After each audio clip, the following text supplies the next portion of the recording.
Bienvenue, Monsieur le Président Félix Tshisekedi. Vous êtes président de la République démocratique du Congo. Nous vous accueillons dans ces studios de Radio Vatican. Et pour nos auditeurs qui nous suivent un peu partout dans le monde, spécialement en Afrique, et même dans votre pays aussi, à travers les radios catholiques qui nous suivent et nos partenaires comme Congo Web TV et toutes les radios d'Afrique qui vont suivre ce programme. Vous venez d'arriver aujourd'hui chez le pape et c'est la première fois pour une visite officielle. Monsieur le Président, comment ça s'est passé? Ça s'est très bien passé. J'ai rencontré une éminente personnalité qui en plus a une parfaite connaissance de notre pays, des souffrances de notre peuple et des besoins de notre pays. C'est vraiment un acte que je vais garder en mémoire tout le reste de ma vie parce que c'était vraiment un moment très particulier. Un moment très particulier. Il y a eu aussi aujourd'hui la ratification de l'accord cadre qui a été signé en mai 2016. Mais aujourd'hui, en votre présence, cet accord a été finalement ratifié. C'est ça. Quelles sont vos impressions? Bien,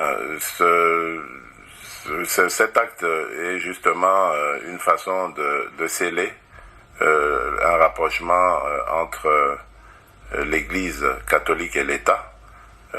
Pour moi, c'est aussi symbolique de ce que le rôle de l'Église catholique doit être en République démocratique du Congo. Vous savez que depuis des années, l'Église catholique a joué un rôle prépondérant dans la vie politique, dans la vie sociale aussi, culturelle et autres. Et je pense que en signant cette ratification, cet accord cadre, je pense que c'est symbolique de ce que désormais seront les relations entre l'Église catholique et l'État congolais. Quand vous êtes passé ici au mois d'octobre, Monsieur le Président, pour assister au cardinalat de l'archevêque de Kinshasa, Fridolin Ambongo, vous aviez dit qu'on rencontrera rapidement le président. Vous l'avez invité pour visiter votre pays, la République démocratique du Congo. Vous avez encore réitéré cette demande cette fois-ci? Le pape, vous voulez dire?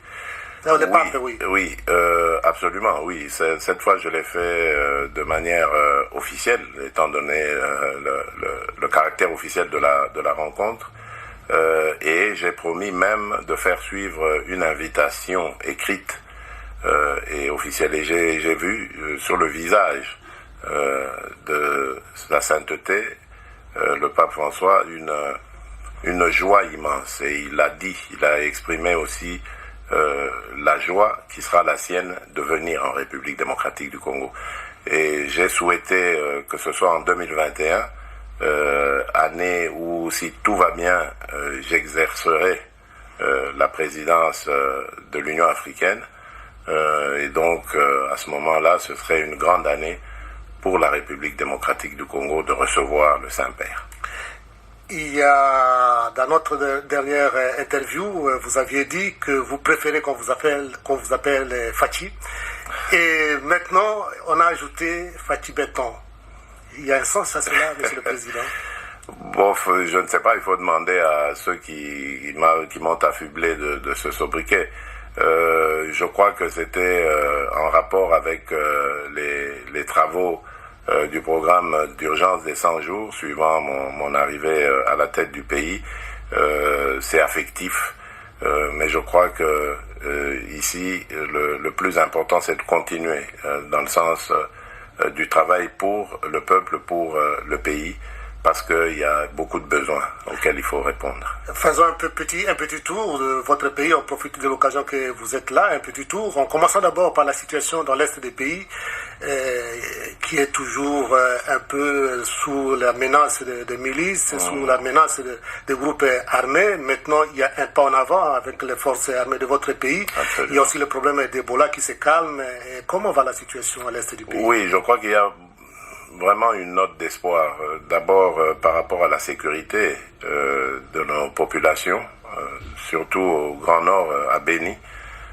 où nous avions été envahis par un groupe armé qui a en plus fait allégeance à l'État islamique, à Daesh, le groupe des ADF-MTM, que nous avons combattu de la manière la plus dure qui soit, et ce n'est pas terminé. Ici, je voudrais saisir l'occasion pour rendre un vibrant hommage à nos forces armées de la République que l'on a souvent vilipendé, parfois à tort, souvent même à tort, et dont on ignore vraiment la bravoure. J'étais aussi de ceux qui ignoraient les faits, les grands faits de notre armée, et depuis que je suis à la tête de ce pays, je m'en suis rendu compte et je me suis juré de tout faire pour que nos forces armées, celles qui protègent notre territoire, nos vies, à nous Congolaises et Congolais, tout faire pour que leurs conditions de vie soient améliorées. Et c'est ce que je fais, c'est pour cela que j'ai lancé cette offensive en essayant de mettre toutes les meilleures conditions qui soient, bien que on n'y est pas encore vraiment, mais au moins ce sont de braves citoyens qui ont de manière admirable mis en déroute l'ennemi, et ça va continuer parce qu'il y a encore quelques poches, mais sinon de ce côté-là les nouvelles sont bonnes. Idem pour le problème de la fièvre à virus Ebola, qui est en voie d'éradication grâce au savoir-faire d'un fils du pays là également, le docteur Jean-Jacques Mouyembe, qui s'est de manière admirable déployé avec son équipe pour lutter contre ce fléau. Aujourd'hui, nous pouvons dire avec satisfaction que la maladie a vraiment reculé et elle est en voie de disparaître. Une autre bataille pour vous, Monsieur le Président, c'est la gratuité de l'enseignement. Oui. La gratuité, ça va, elle prend, elle a déjà pris effet, elle est en pratique. L'avantage de cela, c'est que nous avons cette année, rien que cette année, enregistré sur l'ensemble du territoire national plus de 2,5 millions d'enfants qui sont retournés à l'école, qui étaient en dehors du circuit scolaire. Plus de 2,5 millions selon les chiffres, à mon avis, ça doit être même plus. L'inconvénient, évidemment, c'est que nous n'avons pas suffisamment d'établissements pour absorber cette masse, et on trouve maintenant des classes qui sont en surabondance d'élèves. Mais qu'à cela ne tienne, je pense que l'essentiel ici, c'est de dispenser les enseignements, l'éducation, parce que nous avons une population en majorité jeune qui a besoin d'être éduquée, parce que c'est elle qui prendra les rênes de notre pays demain, et si elle ne l'est pas, avec les enjeux à venir, ça va être dangereux pour non seulement notre pays, mais également toute la région et voire le continent. Et donc, pour nous, c'est une priorité des priorités. L'enseignement gratuit, ça, nous allons continuer. Nous avons des difficultés, mais l'espoir ici, c'est que c'est un message qui a été entendu, surtout dans les institutions financières internationales, et lesquelles d'ailleurs se sont promises de nous accompagner dans ces efforts.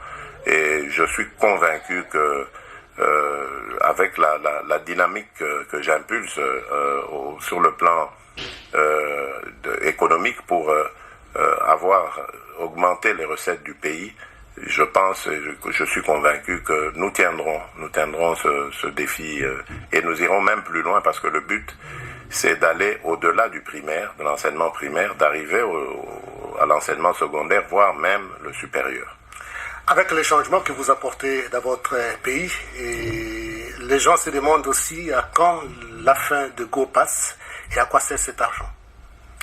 Oui, c'est une très bonne question. Nous sommes en train de faire une analyse de tout ça. Attention, le Go Pass n'est pas foncièrement mauvais dans le sens où c'est une taxe comme partout au monde, on trouve des taxes d'aéroport. Maintenant, le but, c'est de savoir ce qu'on en fait. Et donc, je profite peut-être de cette occasion pour dire que ce sera le cas pour tous les secteurs de la vie publique. Il y aura des audits qui seront très bientôt lancés, diligentés, pour faire un état des lieux de la situation afin de connaître nos capacités, mobiliser les ressources et à faire face à la lutte, à faire face plutôt à ce fléau, la corruption qui a gangréné notre administration et notre économie. Donc il y aura des audits très prochainement qui vont déterminer notre nouvelle façon de gérer la République. Les gens vous reconnaissent, les gens reconnaissent votre sincérité quand vous parlez et votre ouverture aussi. Et on voudrait aussi savoir les dossiers de 15 millions. Le dossier de 15 millions, c'est bien de poser cette question. Il se trouve pour le moment entre les mains de la justice. Donc je ne peux pas commenter les affaires de justice. Tout ce que je peux dire, c'est que j'ai tenu à ce que il n'y ait de pression sur personne, que le travail des inspecteurs de finances soit effectué. Et cela s'est passé comme je le voulais. Et aujourd'hui, le dossier est à la justice, ce n'est plus mon affaire. Et vous parlez souvent des problèmes de mentalité, des changements de mentalité, oui. Et ça c'est positif. Et c'est une tâche difficile. Votre prédécesseur avait parlé de chercher, je crois, si je ne me trompe pas, 15 collaborateurs qui peuvent l'aider dans son travail. Vous avez trouvé un peu plus, au moins? Bon, ça c'est... Je ne vais pas le dire pour que mes collaborateurs le sachent, c'est mon secret, on va dire. Mais je crois qu'effectivement, le grand défi, mon prédécesseur avait raison en tout cas, c'est d'être bien entouré. Le grand défi d'un dirigeant, d'un leader politique, c'est d'avoir une équipe qui peut l'accompagner dans la réalisation de ses objectifs. Et ça, c'est un combat de tous les jours. Parce que, vous savez, là où il y a les hommes et les femmes, il ne manque pas de problèmes. Donc, il faut gérer ces problèmes, mettre tout le monde en ordre de bataille, élaguer tout ce qui est futilité et se concentrer sur ces efforts. C'est pas évident. C'est un combat de tous les jours parce que nous venons de divers horizons avec nos éducations, nos formations, etc. Et cela... est une autre façon de gérer la République. Oui. C'est très difficile, en effet. Et les derniers incidents des étudiants à l'université de Kinshasa, Monsieur le Président? Oui, ils sont très regrettables dans la mesure où toutes les précautions avaient été prises, du moins par rapport à la fixation de ces frais, du prix du montant de ces frais. Et c'est regrettable de voir que, alors qu'on avait favorisé la discussion, on avait pour la première fois dans l'histoire de notre pays mis ensemble toutes les parties, donc les enseignants, les étudiants et tout ce qui tourne autour, les représentants du ministère de l'enseignement supérieur, tout ça avait été fait pour éviter la catastrophe, mais elle est quand même arrivée. C'est l'œuvre, à mon avis, de certains jeunes qui sont d'ailleurs même en dehors du parcours universitaire, pour la plupart, et qui ont voulu, qui ont sûrement été manipulés et voulu donner une connotation politique à cette affaire, alors qui n'en est pas une en fait. Et ça, c'est vraiment regrettable parce qu'il y a eu mort d'homme. Un policier est décédé. C'est déplorable parce que ça vient quand même des étudiants. Les étudiants, c'est la crème. C'est, comme je disais tout à l'heure, les futurs cadres de la République demain.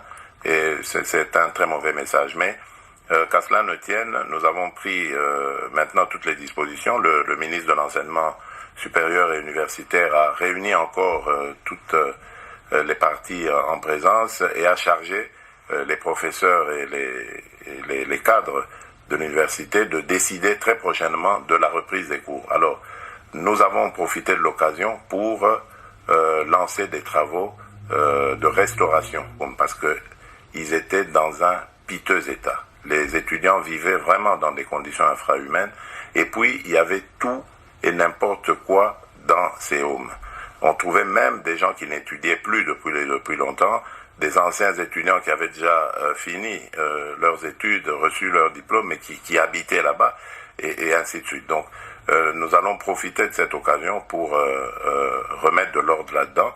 Quant aux étudiants qui vont, surtout, on doit faire face à ces étudiants qui sont venus de l'intérieur du pays et qui n'ont pas de famille pour la plupart à Kinshasa.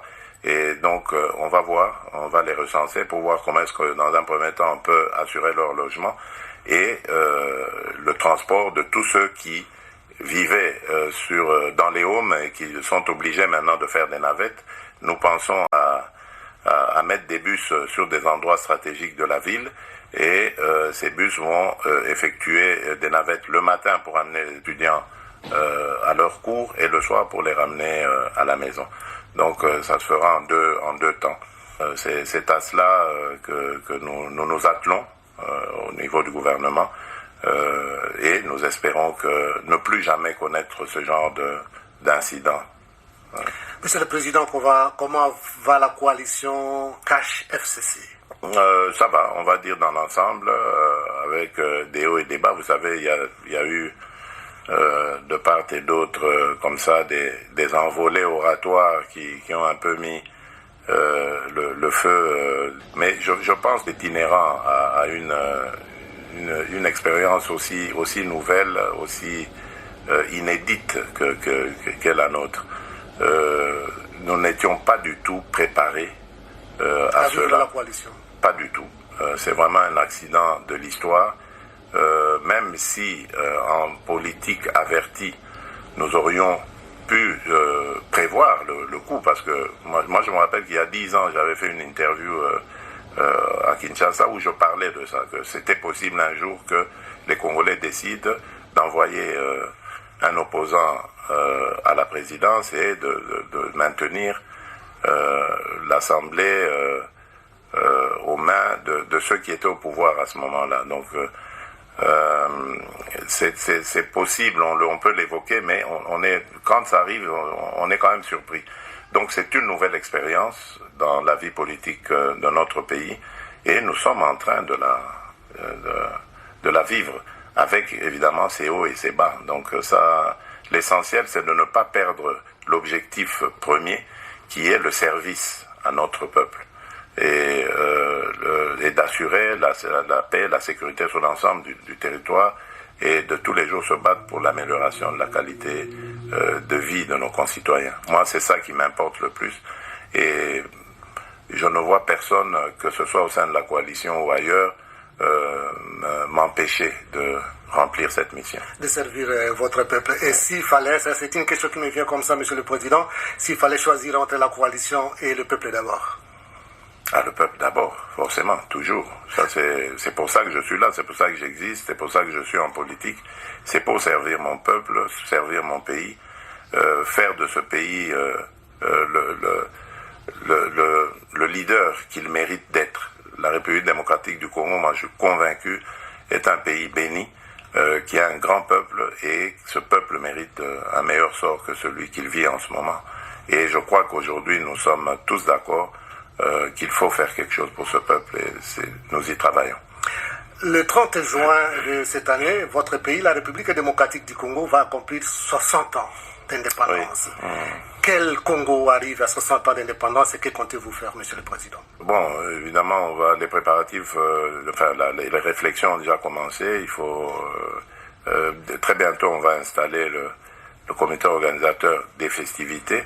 Mais le bilan que je peux en faire après 60 ans, c'est que très sincèrement, moi je pense que nous avons un peuple qui est arrivé aujourd'hui à maturité. C'est vrai qu'il y a encore beaucoup de difficultés d'ordre social, c'est vrai, mais le peuple est mûr. Aujourd'hui, je crois que c'est un peuple qui n'est plus à même d'être manipulé et amené à faire des choses contre son gré ou contre ses intérêts. Ça, c'est un grand avantage. Un peuple qui a compris qu'il veut un Congo uni, une nation prospère, et qui est devenu très exigeant grâce à sa maturité, parce qu'il exige de nous, acteurs politiques, de le servir comme il se doit.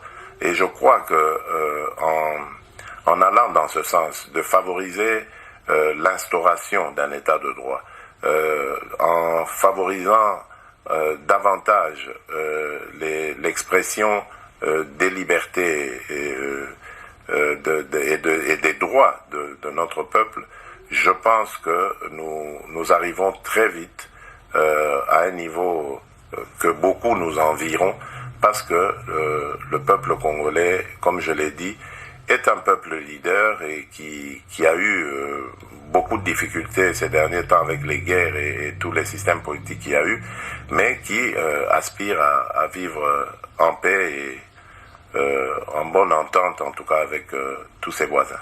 Vous êtes un homme de paix. Est-ce qu'un jour vous comptez rencontrer l'opposition pour parler, pour dialoguer? Mais je rencontre déjà l'opposition. Hein. Il y en a qui m'envoient des messagers, il y en a que je rencontre aussi, que je reçois. Je ne sais pas s'il faut le faire de manière symbolique, mais pour quelle raison? Je crois qu'en garantissant déjà les droits et les libertés de chacun, j'ai déjà rencontré leurs desiderata. Pour le reste, je leur souhaite bonne chance dans leur évolution. Et rendez-vous en 2023 lorsqu'il y aura encore une autre compétition électorale. Monsieur le Président, un mot de la fin, un message? Le message, ça ne peut être qu'un message de paix, parce que je me trouve ici au Vatican, qui est l'antre même de la paix dans le monde. Donc mon message, c'est celui d'espoir d'arriver à la violence zéro en République démocratique du Congo. Nous sommes sur la bonne voie et nous n'allons pas du tout nous décourager.